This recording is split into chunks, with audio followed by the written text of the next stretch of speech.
Well, it's time to bring it on with that email that we talked about. This has come in from all of you. The first one from Donna Pat, who says, over the years, you appear to be disturbed when you hear of older women being single. There's a real lack of Christian men in America. What do you suggest we do? Marry an unbeliever and pray diligently until he gets saved?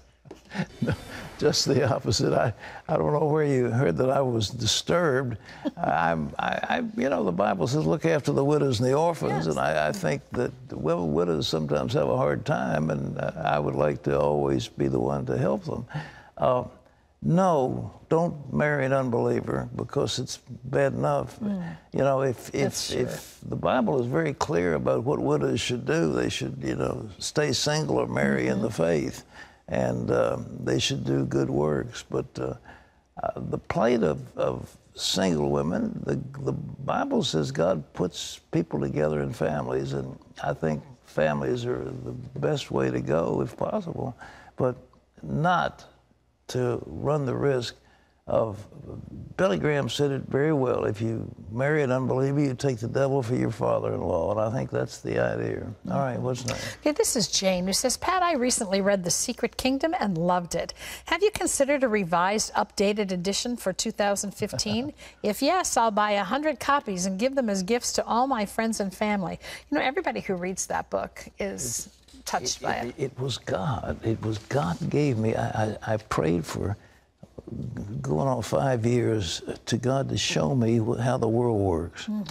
And he began to show me things I had never seen before. I'd studied the Bible, been to seminary and all this stuff, but I had never seen these truths. And once there was the key the Lord gave me to unlock these truths, and out of this has come a number of key principles, laws of the kingdom. And yes, it's been suggested that I really should do it, and I apologize for not doing it sooner, but I'm glad to have the incentive of being able to sell the first 100 copies. Absolutely. This is a viewer who says, in the Bible, the Apostle Paul makes it clear that we must protect our minds with the helmet of salvation. Throughout my life, I've been experiencing deja vu as if I already had an experience before it actually takes place. Is this something spiritual or just a quality that God's built in our brains? Should this worry me? I think Ben Carson has said that the brain has such incredible potential, and if it's ever unlocked, we'll be able to understand mystery, we'll be able to have incredible intelligence, and I think that would include foreknowledge and all the rest of it. History and the transmission of things is like a never-ending panorama. Before God, he sees it all. So the idea is we have precognition and all this stuff. I think it's from the Lord. I think we don't need to look for psychic experiences. That's wrong. Psyche comes out of the word for soul. We should have things from the Spirit, but the Spirit can give us. He can give us the word of wisdom. That is foreknowledge, is something in the future. So we need to ask God to illuminate these minds of ours. We have capacity way beyond anything we dare to dream or hope. We just aren't using it. All right. This is William, who says, I just purchased a new NIV Bible to study at home.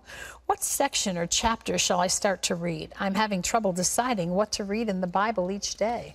Well, the Gospel of John, of course, is the one that everybody says you ought to read. The Greek in John is a little easier than the Greek in some of the other things. I would certainly get into the letters of Paul. You need to go back to Genesis and read the early days and kind of, you need to have some eclectic reading where you're reading the Old Testament, you're reading, selected, moving up through the New Testament, and you're reading Psalms and Proverbs.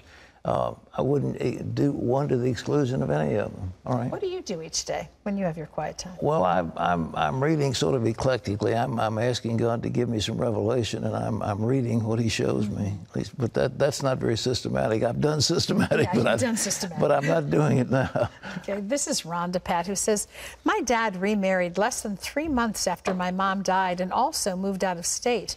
His new wife has children and grandchildren. My dad has taken a new family into his life and has left his old family behind.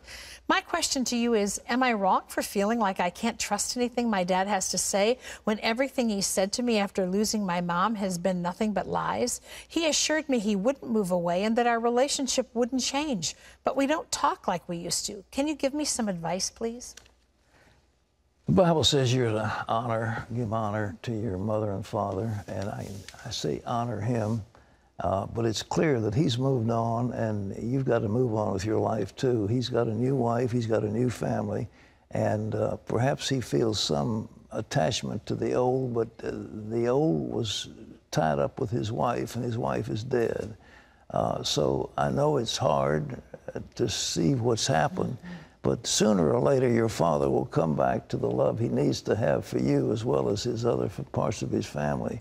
And I would just keep an open relation and get on with your life. You can't be harboring bitterness and worrying about it. You just need to make a life for yourself, because that's what your father's doing.